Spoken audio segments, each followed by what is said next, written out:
Hi, I'm Paul Rivas, and I'm the Director of Smith Rivas Study Skills and Academic Coaching. We teach people how to get better grades in less time so they have more time to go do their favorite things. In this video series, I'm going to teach you everything you need to know about the college process, from exploring schools, through choosing a school, through thriving at that school.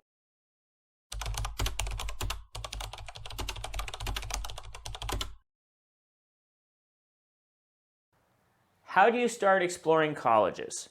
Well, there's three ways to do it. Three things to keep in mind, I should say. One, it's never too early to start exploring colleges. Two, explore your local colleges at every opportunity. And three, go to the biggest college fair you can find that's reasonably nearby where you live. All right? So, let's consider this idea that it's never too early to start exploring colleges. I literally grew up at a college where my father has worked for 40 years. I worked there 20 years. Okay, I was there all the time. And when I got to 12th grade, I was still clueless about the college application process. So clueless, in fact, that I filled out a grand total of 2 college applications. 2. Right? I was clueless. I knew nothing. Okay? The thing to remember is that knowing one college really well, like I knew my hometown college really well, is not a substitute for exploring as many colleges as you possibly can. All right? So let's consider how you can explore your local colleges at every opportunity. If I think back to my childhood, I was at my local colleges for swimming lessons, summer camps, school field trips, special university programs for kids, big events. I started working there when I was 14 years old, etc., etc., etc. I was at my local college all the time for all sorts of stuff, and not just one college either, but the 3 colleges in my town. I was all over them for lots of things. You can even take virtual college tours now. If there's no colleges in your town, or if you're dying to get out of your town and the colleges you want to go to are someone else's town, you can take virtual tours now. Lots of school admissions offices provide this, either a VR tour or like an augmented reality tour, or maybe just an old-fashioned like helmet cam on a bike tour, right? So take tours of the colleges that are near you and visit with the college reps when they come to your school, okay? Colleges send admissions representatives to visit high schools and even middle schools, okay? This is super common. Go meet with those people. Now, you've done that, so you explore your college, you meet with who falls in your lap, you have been to your college for lots of stuff. Now you need to go to a big college fair. So what's a big college fair? Well, on the big end of a big college fair, you have like the national college fairs put on by NACAC, NACAC. They put on big college fairs, national meaning there are colleges from all around the country who come to display at that fair, okay? And that is like a staggering number of colleges. So you go to one of these in a convention center in a big city, and there could be, I don't know, 500, 1,000 colleges at these things, okay? That's a lot of colleges, almost all of which are going to be completely irrelevant to your circumstances. Okay, so don't believe anything anyone tells you. They're salespeople for the college. Don't believe what they tell you, but do go talk with them and see what's going on just to get an idea of what is out there. I think in the United States there are now several thousand colleges, 3,000, 4,000, depending how you count. There's a lot of them. Okay, none of them has anything to do with you except a small handful. Those are the ones that eventually you're going to figure out what those are. Right? But right now, you're just scoping it out. Okay, so then you're wondering, well, then how do I decide where to apply?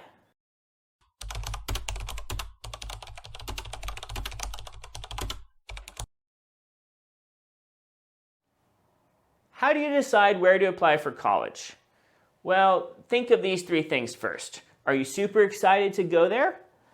Will you be academically successful there and otherwise successful? And can you afford it?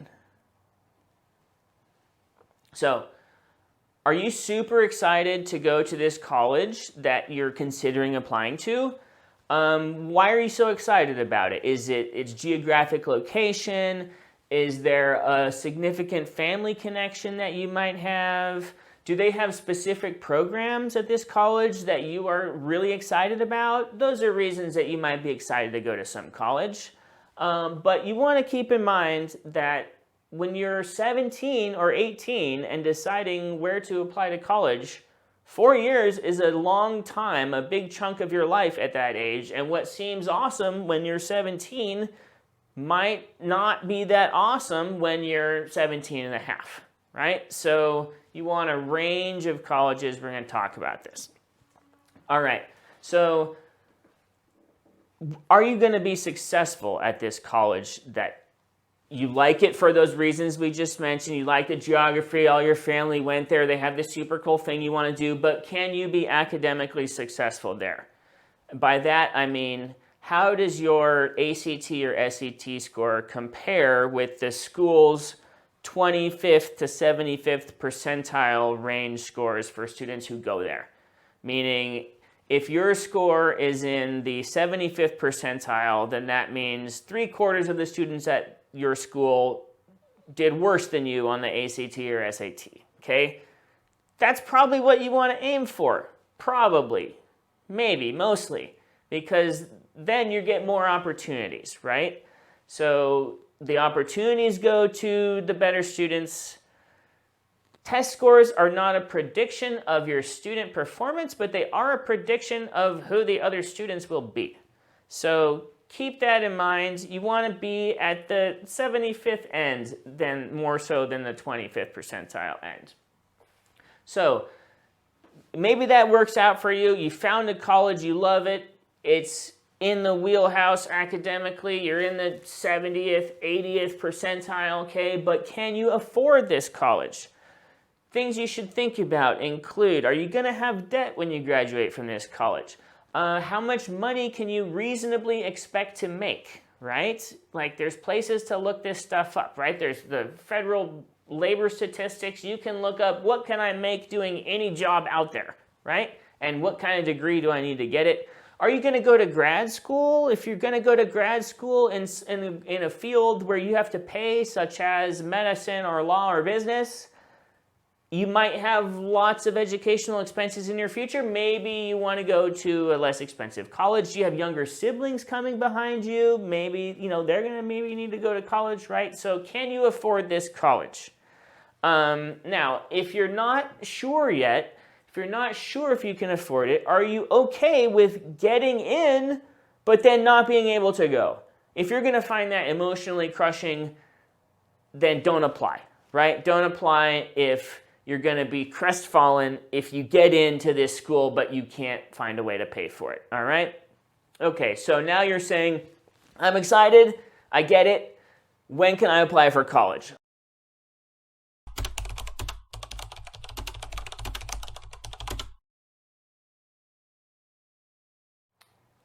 When do you apply for college?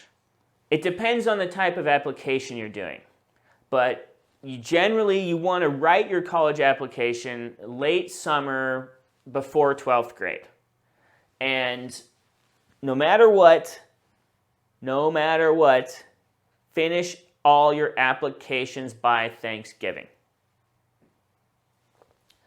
So it depends, like when you apply depends on the type of your application. For example, if your school has a rolling application deadline, you can apply whenever you want, as soon as they turn the application on, possibly as early as like July, and hand it in whenever, and they'll look at it after you hand it in, okay? You might apply something called early decision or early action or single choice early action, and this means generally you've got a deadline somewhere between October 15 and November 1 of the fall of your 12th grade year. If you apply regular decision, what they call regular decision, that could be as early as November 30th for the universities of California. It could be most commonly January 1 for lots of places. And then there are places, plenty of schools, lots of schools, hundreds, maybe thousands, I don't know, who take applications even later than that. So, but certain things you got to do them earlier, and that would be like early decision or early action stuff, right? Now, early decision applications, remember, those require you to attend that college if you get accepted and can afford it. So if you apply to University X, early decision, and they accept you, then you have to go unless you can prove that they didn't give you enough financial aid for you to afford to go there. Got that? All right.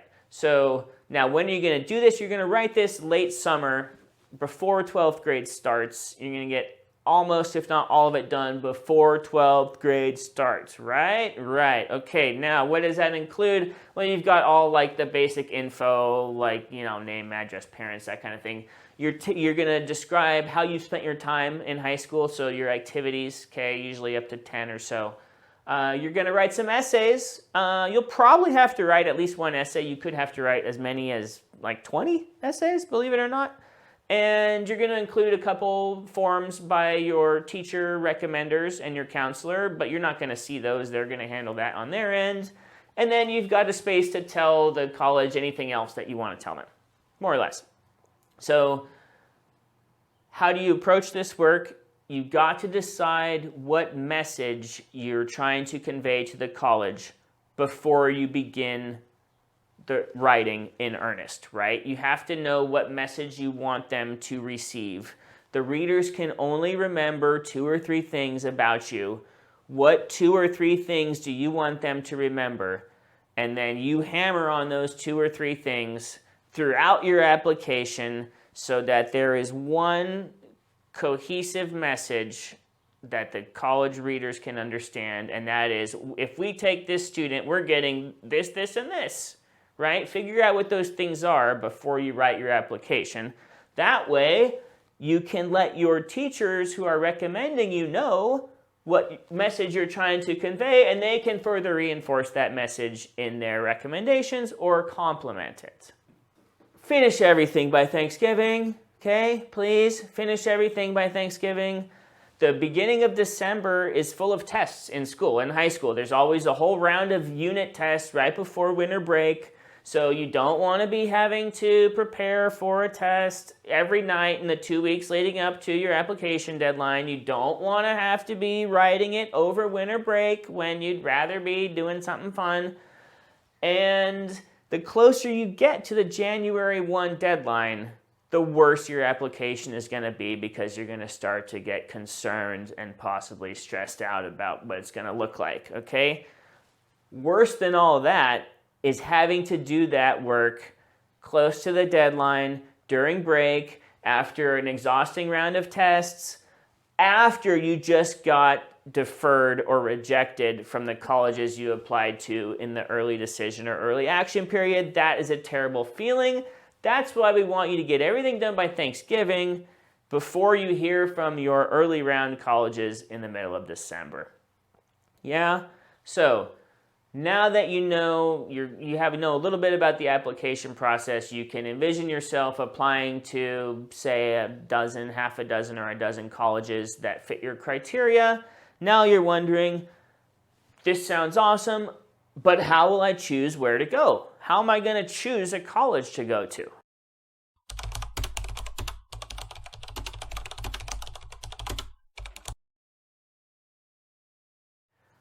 How do you choose where to attend college? You got into a bunch of nice places, but how do you choose where to go? Well, does the college have what's important to you now? Now being probably March or April, when you find out, assuming you didn't find out at an early one and already commit to going there. When you filled out your application, that could have been like July, August. Now it's April. So you're several months smarter, because at your age, you're getting smarter. Every day you wake up in the morning, you're smarter than you were the day before. So you have more experience, you have more ideas. maybe what you initially thought you wanted is not as important to you now. So does the college that you're thinking of going to, does it have what you want now, you, the April of 12th grade version of you? Are you going to need a certain GPA for grad school later on? Some graduate programs, some graduate fields require really high GPAs, such as medicine. If you want to go to medical school in the United States, you need a really high undergraduate GPA, preferably 3.7 or higher. Okay, that's pretty high. If you don't have that, your chances of going to a medical school in the United States are very low, right? So if you need that high GPA for grad school, you really want to make sure you choose a college where you can get a really high GPA, right? And that would probably not be a college where you were in the 50th percentile for test scores, especially at a big school where they don't have room for everybody and they have classes that are intentionally difficult for lower level students. And then the last main thing you want to consider with how you choose to attend is like, it has the stuff you want. Do you need certain grades? And what about the money aspects? Will going to college A save you money over going to college B? Will going to college B reasonably lead to a job that would make it worth it to have paid that surcharge? These are the things we're going to talk about. So, does the college have what's important to you now? For example, when I applied to college, I knew deep down in my soul and had known for 4 or 5 years that I wanted to study abroad in Mexico City with real Mexicans at a real Mexican university. I was committed to doing this. I required that my university offered this option, okay? But I also kind of thought I wanted to go to Stanford. But Stanford didn't offer a Mexico study abroad program in those days. They only had Spain.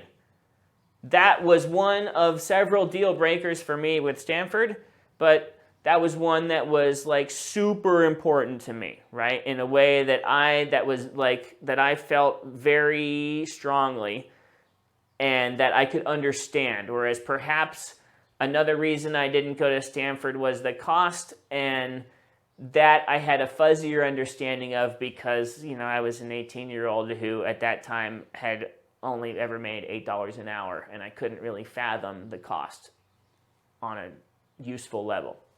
So when you're thinking about what's important to you, evaluate how have your plans changed since the summer when you wrote your application? What new ideas do you have? What new things have you discovered? What things have you just not been keeping up with and thus are maybe not so interested in anymore? So what about this idea of GPA? Are you going to need a certain GPA for grad school? Well, you do for medical school, you do for the super competitive professional schools, right? Certain law schools, certain business schools who would help to have really high grades. That would be more convincing than having, otherwise you're going to have to write something super brilliantly convincing to make up for the fact, to demonstrate that you are that smart with the low grades. So it's always easier to just have high grades. You have more options. And how do you know if your test scores can compare with other students' test scores? Well, you use something called the common data set, where all colleges put their information in there, and you can see very clearly what the profile is like of students who you would be in school with. And that will help you decide whether you can be academically successful there, if that's something you're anticipating needing to be, which is not everybody needs that. So what about the money thing? How do you decide finance-wise? Well, if you want to work on Wall Street, you should really go to an Ivy League school, and it might be worth the money. You have to figure out the added cost of going to an Ivy League. Let's say you want to work on Wall Street, and we know that you have a much better chance if you go to Princeton. Okay, and let's say you get into Princeton, but you also get into your local public university. You're going to have to figure out if the added cost of going to Princeton, including trips home at the holidays, is going to be worth it to your family versus the expected return of getting the fancy job that you think you want now as an 18-year-old, but that who knows if you'll still want it when you're 21 or 22, right? Okay, so you get the point. The point is college is expensive, right? Now you're wondering, how can I save money on college?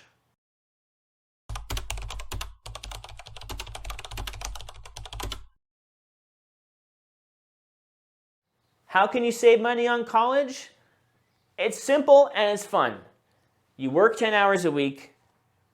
You study abroad for part of your time in a country where things cost less than the United States.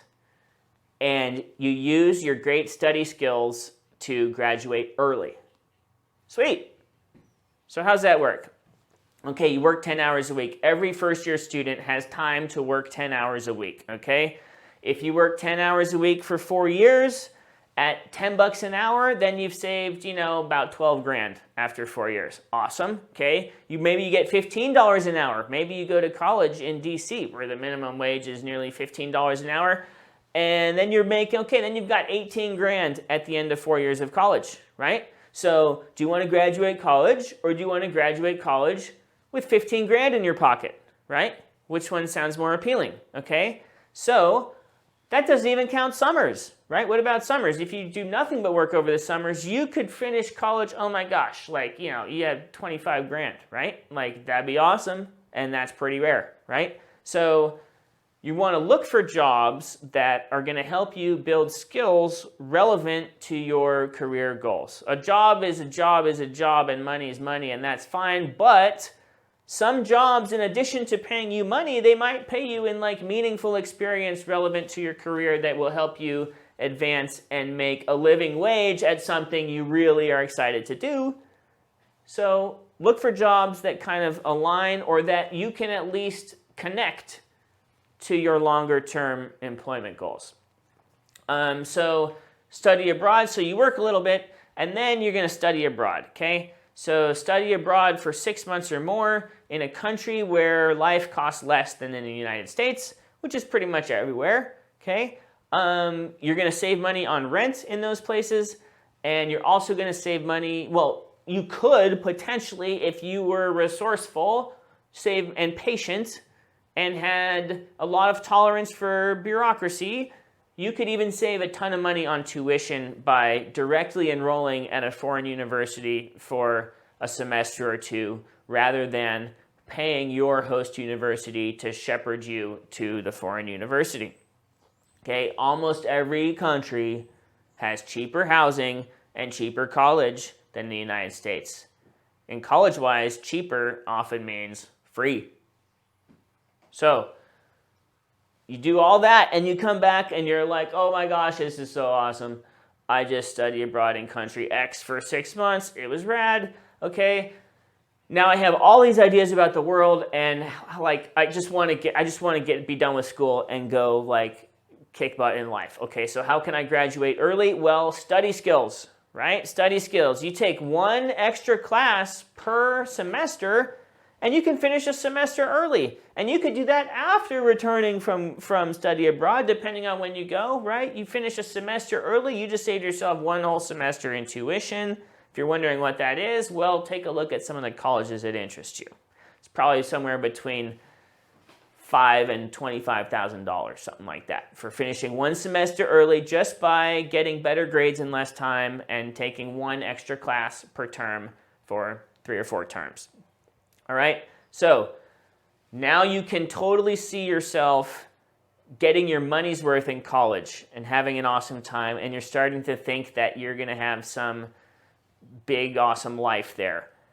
And you're picturing yourself in a super sweet single room in the dorms. And then you see the price of the single room, and you're like, I can't afford a single room, okay? What then?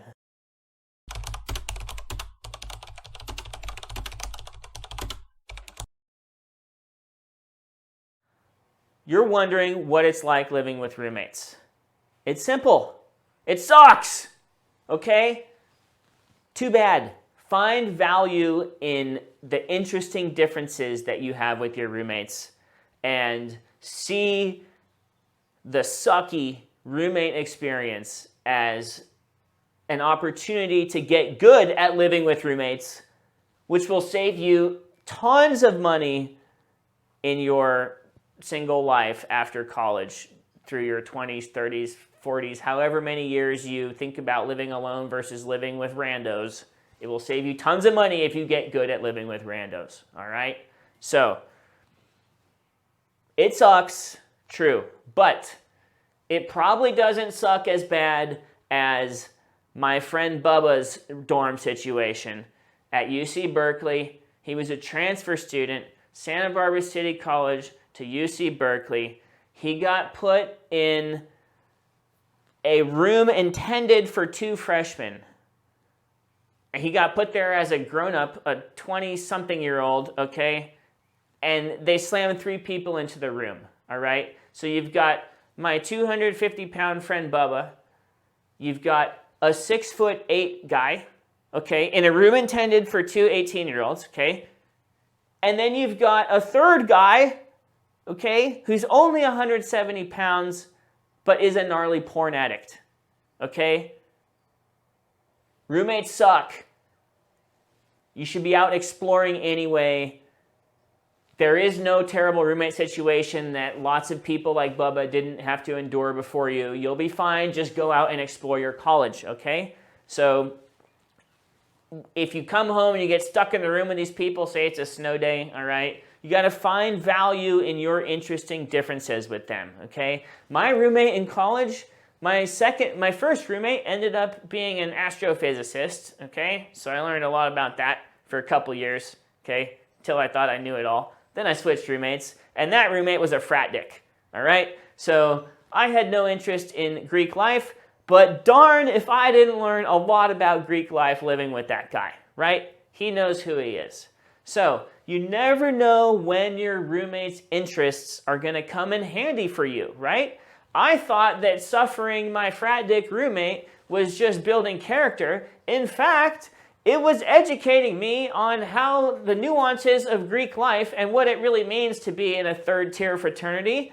And now I find that useful when people ask me about Greek life on campuses, right? So there you go. You never know what the point's going to be. Appreciate your time living with people who do things differently from you, all right? If you get good at this, you're going to be able to live in group houses as an adult, save money, and make the house what you want it to be, okay? This is really the value of getting good at living with roommates in college.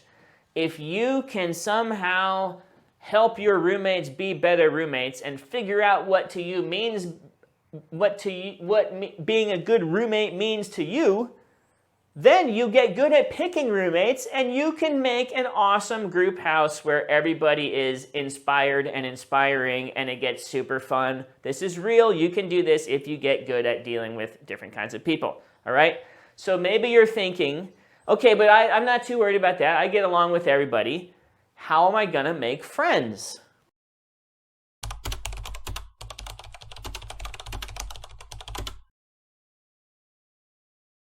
How do you make friends in college? It's pretty simple, I think, okay? Get a job, right? There's other people. Get a job, join 3 clubs or other similar activities, and go to as many events as possible. Job, clubs, events. All right, so let's see. So what do I mean? So get a job, all right? My college friends are actually the people that I worked with in college. And it's not the people I had classes with. My friends, from when I think about my college friends, they're the people I worked with in college. And in fact, those people weren't even college students. They were grown-ups several years, 7, 10 years older than I was at the time. So get a job and you're in this thing together with the people you're working with. No matter what the job is, you're going to make friends with them. But the closer the job aligns with your career goals, I think the more likely it is you are to remain friends with these people, right? I think if you meet them working as a dishwasher in the dining commons and you don't expect to go into the hospitality industry, I think if you did expect to go into that industry, you would meet people like that in that job and you'd get more out of it, right? So, the closer your job aligns with your career goals, the more friends you're likely to make, right? Okay, so then you're going to join some clubs, all right? So I would always suggest you join one club for your favorite thing, whatever that is. Okay, colleges have hundreds of clubs now. Every college has 300 clubs, right?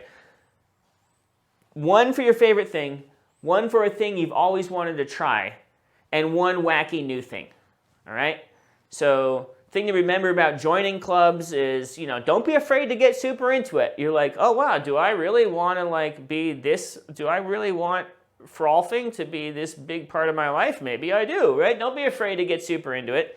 Don't be afraid to drop it entirely, right? You go to the LARP club thinking it's something other than what it is, and you're like, oh, this is not for me. Don't worry, you don't have to go back, okay?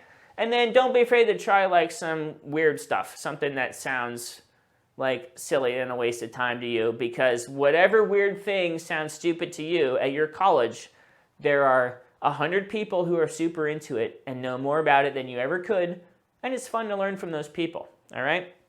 So finally, you're going to go to as many events as you can, okay? There's events out the wazoo in college, and they're more often than not free, okay? Free music, free movies, free art shows, free hikes, free talks, free opportunities to make the world a better place, okay? There's a lot of free events, okay? Go to that stuff. And remember that you'll have better conversations with new people at these events if you do it after your schoolwork is finished, okay? Get your schoolwork done during the hours of the day in which your brain is working well, morning-ish to dinner time-ish, and then after dinner, go do fun stuff. You'll get more out of it if you don't have an 8-page paper hanging over your head that's due the next day while you're out watching this free movie, right? Okay, so you like the sound of this. You're saying, this sounds great. Okay, college, yeah, that sounds great. Making friends, okay, got it. But how do I get a job? If I need a job to make friends, how do I get a job?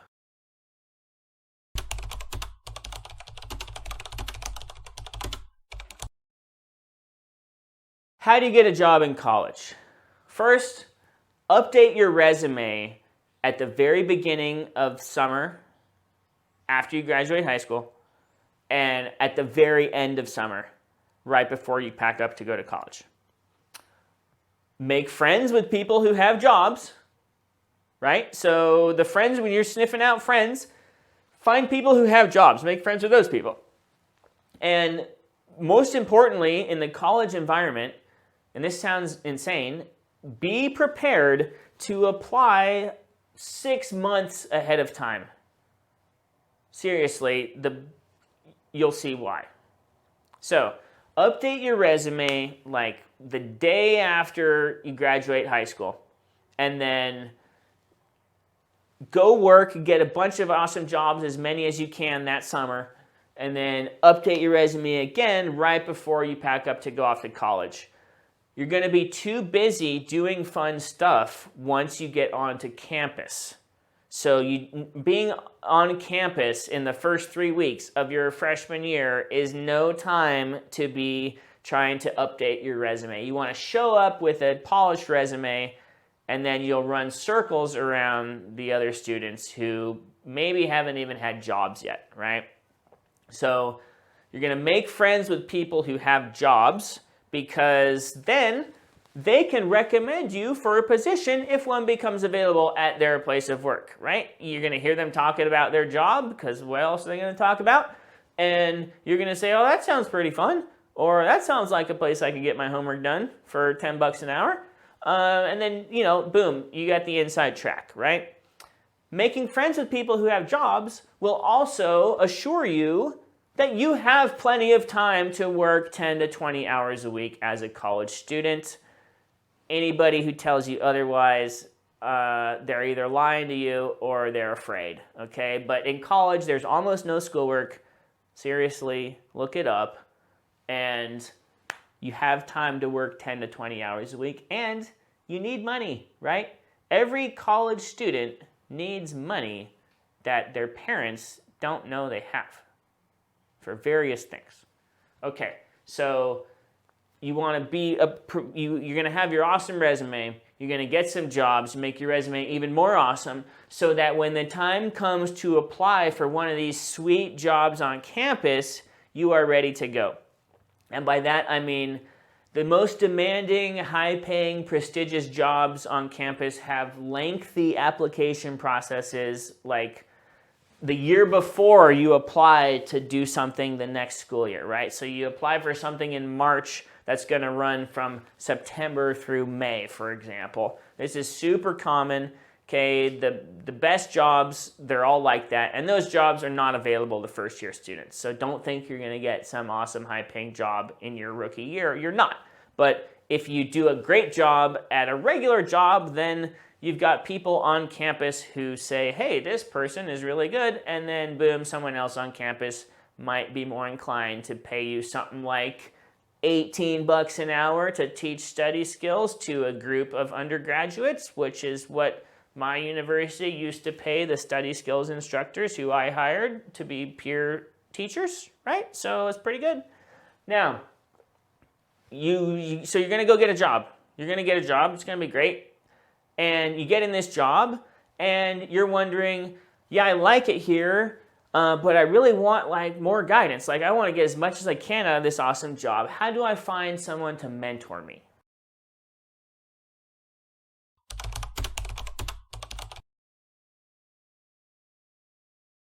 How do you find mentors? Well, first, visit every instructor's office hours every month, right? Every one of your instructors, not every instructor. Next, find anyone who's more experienced than you at what you're doing. They can help you. And then remember that mentorship relationships are a two-way street. Okay? It's not just them taking pity on you. It's not. So, office hours, you want to go visit one teacher per week.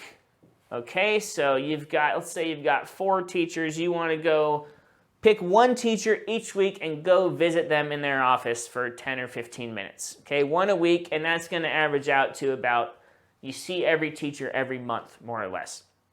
Okay? When you do this, you want to bring one question and one comment or thought or connection that occurred to you between what you're working on in class and what you already have in your huge brain, okay? And that's to kind of break the ice, and so you and the professor, I have heard professors say that they prefer it when students bring questions to office hours and don't just show up, like a puppy, right? So bring questions, bring comments, and remember this when you get there.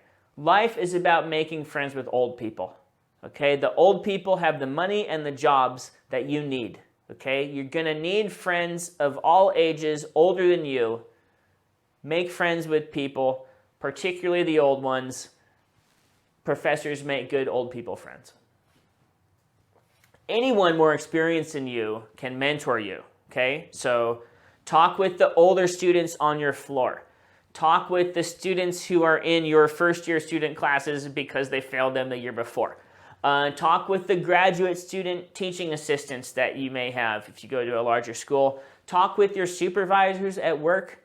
Talk with any grown-up who works on campus who looks like they're daydreaming, okay? Talk with anybody older than you or more experienced than you, okay? You are a rookie right now on a one-person squad.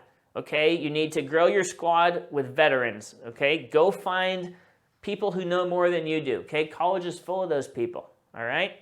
So then remember once you, you make friends with these people, they want to help you, they find you not only interested in wanting their help, which feels good to them, but they find you actually genuinely interesting, which then makes it worth their while to help you beyond just the satisfaction of, doing a good deed. So you're doing your mentors a favor by being your interesting self and wanting to know stuff that they know about that you haven't figured out yet, all right? So now you're thinking, okay, but I have this insane this insane experience in mind that I want to go have, and how am I going to find somebody who's ever done that before? Well, okay, so keep in mind, everybody has done everything before. You've never thought of anything that hasn't been thought of a gazillion times, okay? You're like, no, what if I want to move to Argentina and come back home from Argentina on the bus?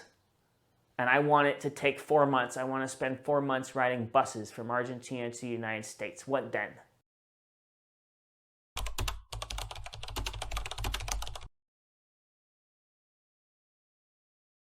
How do you study abroad in college? Well, first, remember that every trip has been done before. Thousands of people far less capable than you have gone and done the awesome thing that you are now wondering if you can do. Okay, it's all been done before, you can do it.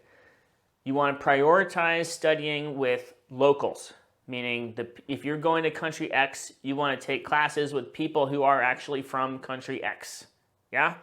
And one of my favorite benefits of study abroad that you want to consider is part of the point of going is to get a different perspective on your favorite subject. So if you're majoring in literature, you might think you know a lot about literature until you get to a college in Latin America where the literature majors only take classes on literature 8 times per semester for 4 years and never do anything but that. So you get there as a college junior having taken 6 classes on literature, not realizing that those juniors have taken 5 or 6 times the amount of literature classes that you have, and they have something to say about it that hasn't occurred to you, all right? So every trip has been done before. You want to move to Argentina and then hang out there for a while and take the bus home, okay? I did that, all right? It's been done before. Anyone can do it. You can do it, okay? So remember, the whole point is to live meaning amongst, okay? Live with the local people, all right? Studying with Americans or other international students is basically just a glorified field trip, all right? You want to be studying with the real people from country X, yeah? The whole point of going abroad is to be invited back by the local people. To do that, you have to be rubbing elbows with the local people, all right? So you're going to get a different perspective on your major when you study abroad, okay? Now, you can do this in a few ways, all right? You could go take classes in English in a country where everyone speaks English, okay? You can think of some of those countries, right? Maybe some that you don't usually think of, right? Maybe you want to go to Ghana, okay, where they do school in English. Fine. You could take classes taught in English in a country where they speak something that the rest of the world is not likely to learn soon enough, and they do university in English. Like, for example, Denmark or the Netherlands. You could go do a program in English there, and it'd be fine, right? Even though you don't speak Dutch or Danish, right? Now, you could also do what I did, which is go to Mexico and take Mexican and Spanish literature classes with real Mexicans. But you should only do that if you speak the language before going. Don't go abroad to learn a language. Learn a language before you go. If you go to learn it, you won't learn it. You'll just speak English the whole time. Don't believe me?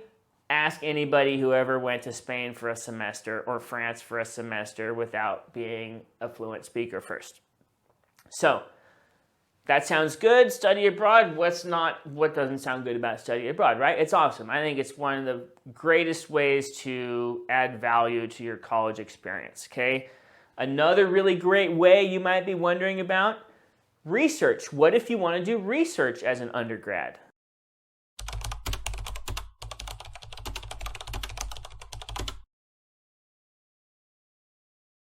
How do you get involved in research as an undergrad?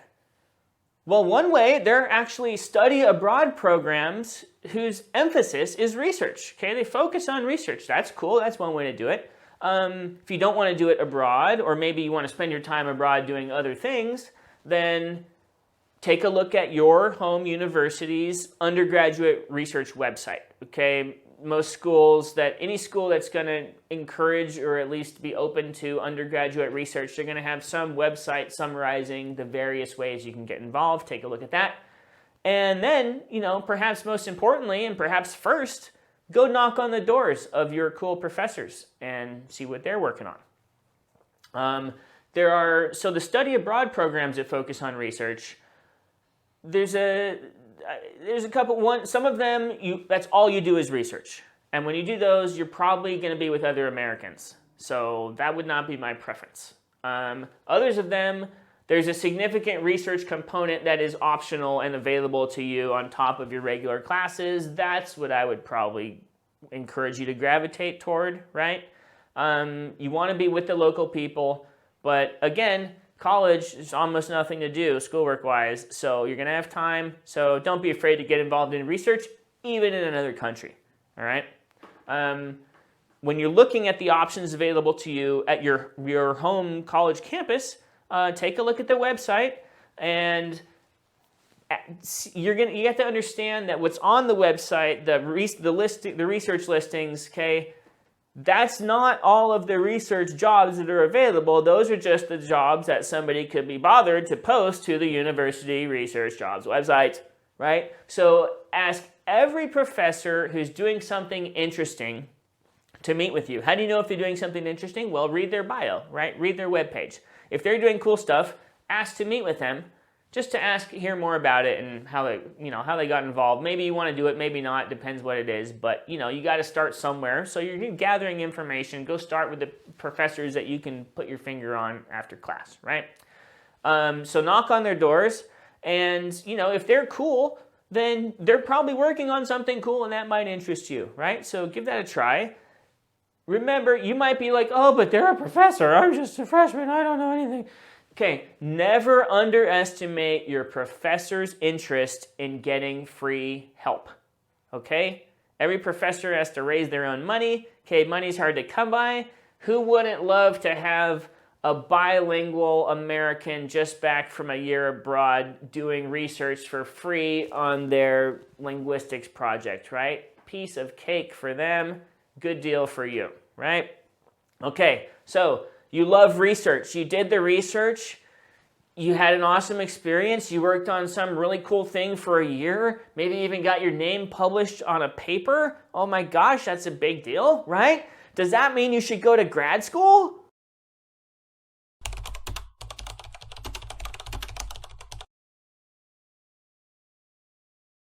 Should you go to grad school? No, unless you find it professionally necessary. No, unless you want to study a single topic intensely for 1 to 15 years. And no, unless you can afford it and you can't think of anything else to do. All right? So, who finds it professionally necessary to go to grad school? Well, those are people that want to be in professions that require specific degrees. For example, maybe the job you want, everyone who ever did it had an MBA, then you're going to need an MBA, okay?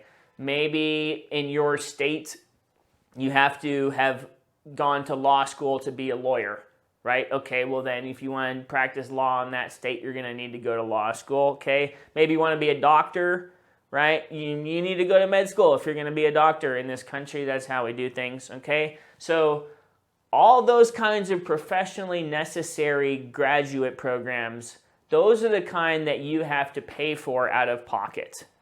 That's not the kind that they pay you to do, like my astrophysics roommate in college who went and did his PhD in astrophysics. Okay, he got paid to do that. Not a lot, but paid. Okay, that's not this kind of grad school, right? The professionally necessary kind, that's you pay them, right? Okay, now it is true that it is professionally necessary if you want to be a university professor to have a PhD, and that in PhD you probably get paid a little bit, so that is a small exception. But before you get too excited about that, consider that a PhD is going to be 4 or 5 or 6 or 7 or 8 or 9 or 10 or 11, 12, 13, 14, 15 years studying one thing for, oh my gosh, like probably 5 or 6 years. So if you can't think of something you want to study intensely for 5 or 6 years, then that option is not for you, right? What if you just want to do a master's program, which is 1 or 2 years full time? Okay, that's fine, but during those 1 or 2 years, you're basically putting the rest of your life on hold to learn a lot about one thing. Either because you're obsessed with it and you can't imagine doing anything else, or perhaps you have infinite funds and it doesn't matter and you can pay, you don't care what things cost. That's cool too, okay, right? You might learn a lot in grad school, whether you do 1 or 15 years, okay? You might learn a lot, you might not learn much, but it's definitely going to be expensive, either in money or time, right? And unfortunately, there's no guarantee that you're going to finish just because there are requirements in place, right? A lot of people don't finish PhDs, right? So forget about grad school for now. You'll be fine. Forget about grad school, okay? Let's just focus on how can you get ready to go to college.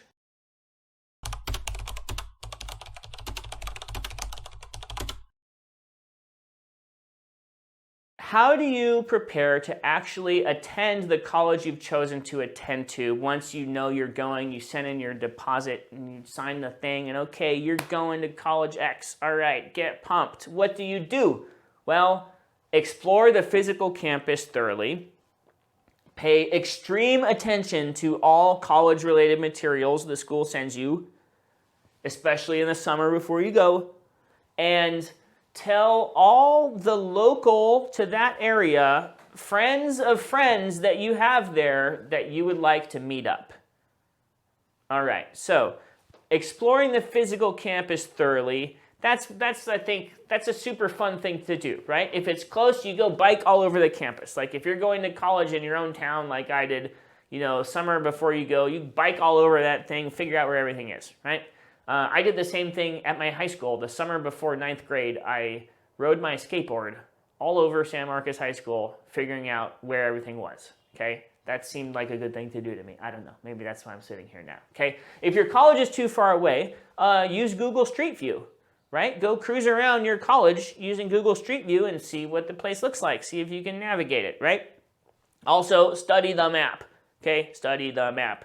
UC Santa Barbara has a building called Gervets Hall, and it has another building in which lives the Gervets Graduate School of Education, okay? One's Gervets, one's Gervets, nothing to do with each other, okay? You want to figure that out on the map before you show up looking so obviously like such a dumb freshman, all right? Don't do that. So compare, the whole point of exploring the physical environment before you get there is to have that reckoning of what you thought it was going to feel like versus what it actually feels like. Things that seem big are going to seem super small. Things that seem right there on the map when you get to them are going to actually be like uphill both ways in the snow, right? So first you're going to explore the physical campus, and then you're going to turn your attention to dealing with all that junk that they're going to send you before you start school, and you should deal with it all, right? There's a lot of it, deal with it. Set up any account they tell you to set up. Get any essential supplies that you have been convinced that you really need, okay? They don't have to be expensive, but you want to be ready. You don't want to be scrambling, doing errands for stupid stuff in like your first week of school, okay? You're just trying to get a feel for the programming at the university, the stuff that is inside the buildings that you are biking past on a summer day, right? What the heck goes on in these places, okay? Once you figure that out a little bit, you can show up to college with a list of things that you want to check out once you get there. That gives you a huge advantage over the other people who thought it would be just cute to like show up and figure it out when you get there. It's not. It's dumb. And you're trying to get your money's worth here, right? So the last thing, and perhaps the hardest thing for most young people to do, would be tell all the friends of your friends who live near your new college that you'd like to meet up with them, right? What? Why would I do that? I don't know these people. They don't know me. I don't know. No. Okay, who do you know? Who do your friends know? Who do your parents know? Who do your parents' friends know that live in the area that you're moving to? Okay, you have no idea how these semi-randos can help you. Okay, let them try to help you. You will be shocked at how helpful semi-strangers can be when they know what you're interested in and that you're cool. So, what about the professors? Okay, you get the hang of the campus, all right? You get the hang of the programming there, you know what's available, but what about these professors, right? Maybe you've never dealt with a college professor before. What's up with them?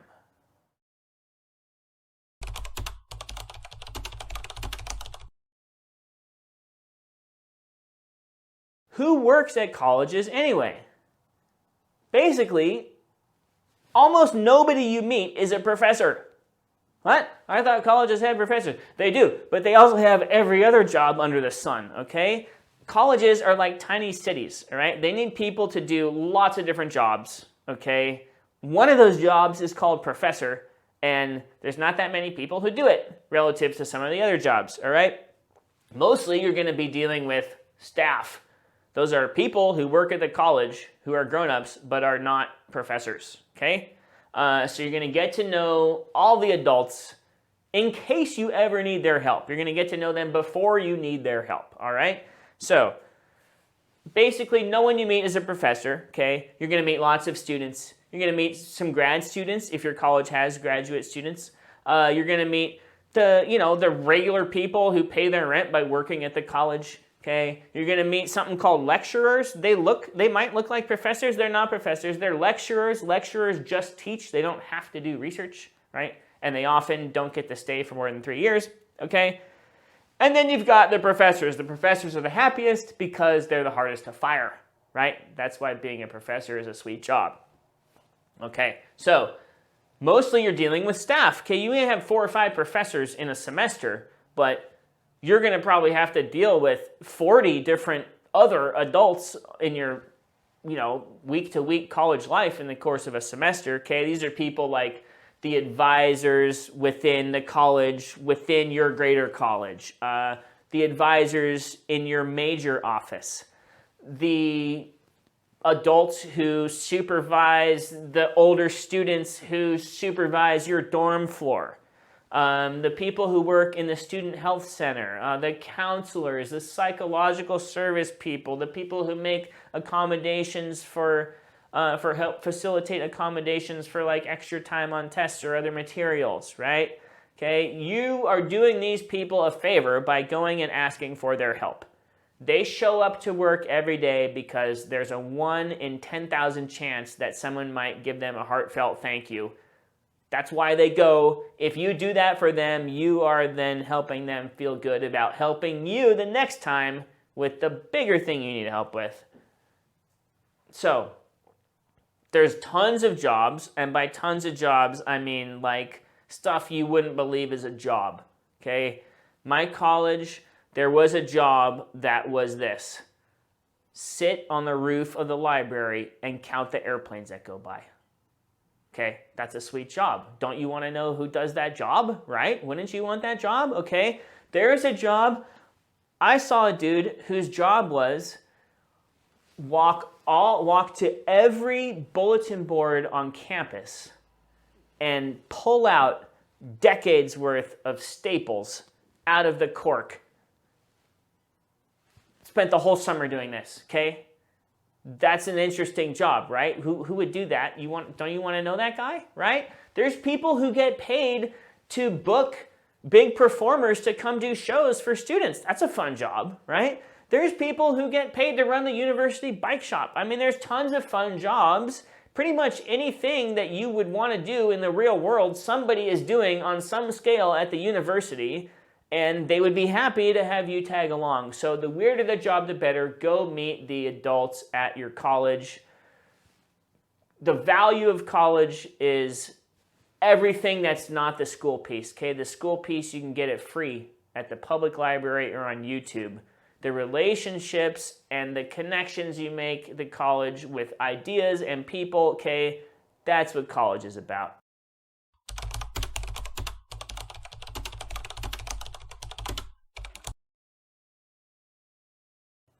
I hope you enjoyed the video. If you have more questions about the college process, call me on Praxi. It's a paid service where I give impartial, expert advice on everything related to college. Just use the link.